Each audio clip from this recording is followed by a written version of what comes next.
This is Volkswagen, as you can see. Very nice and affordable. Volvo. This is Volvo. Very rugged, very strong and affordable. I feel it. As you can see, Volvo. Look at the pointer. The pointer has been moved. Very rugged.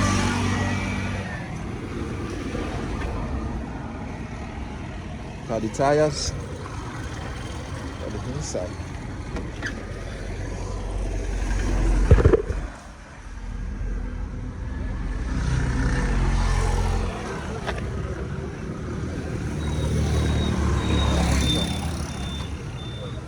Volvo. Inside up with some things here.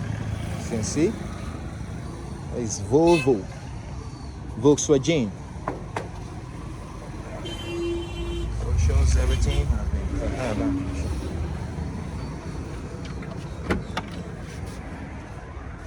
Look at it. It's a manual engine. Volvo. Just covered. It's a manual engine. Baba, start it. Let's start. Look at the side. Everything is being accomplished. Moribe. Let's start here. I'm going to go back and see it.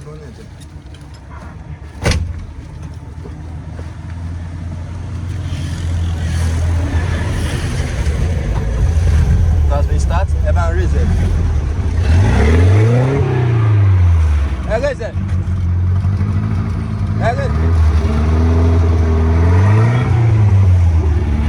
Ẹjọ́ bá ń ṣí ẹ́ńjìnì kí n wò bóyá ń rò.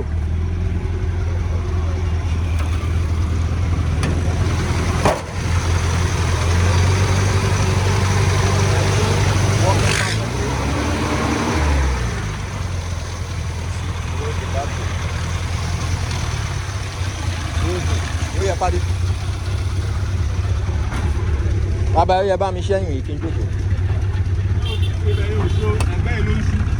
Ó yá. Ṣẹ́gbẹ̀ ń yẹn.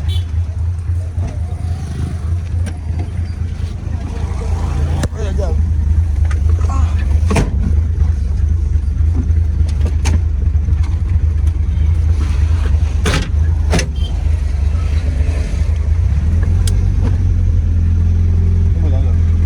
Mẹ́rin mò ń lọ mo wá ṣe táyà ń bí báyìí. Ẹ ṣe lọ́wọ́jú mẹ́rin tẹ́ bá tẹ̀ máa dàbọ̀ báyìí.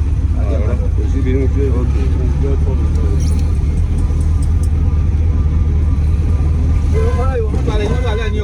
Èyí ó máa ń jáde kò sá. Bọ́tà gẹ́tà wẹ̀ ẹranko.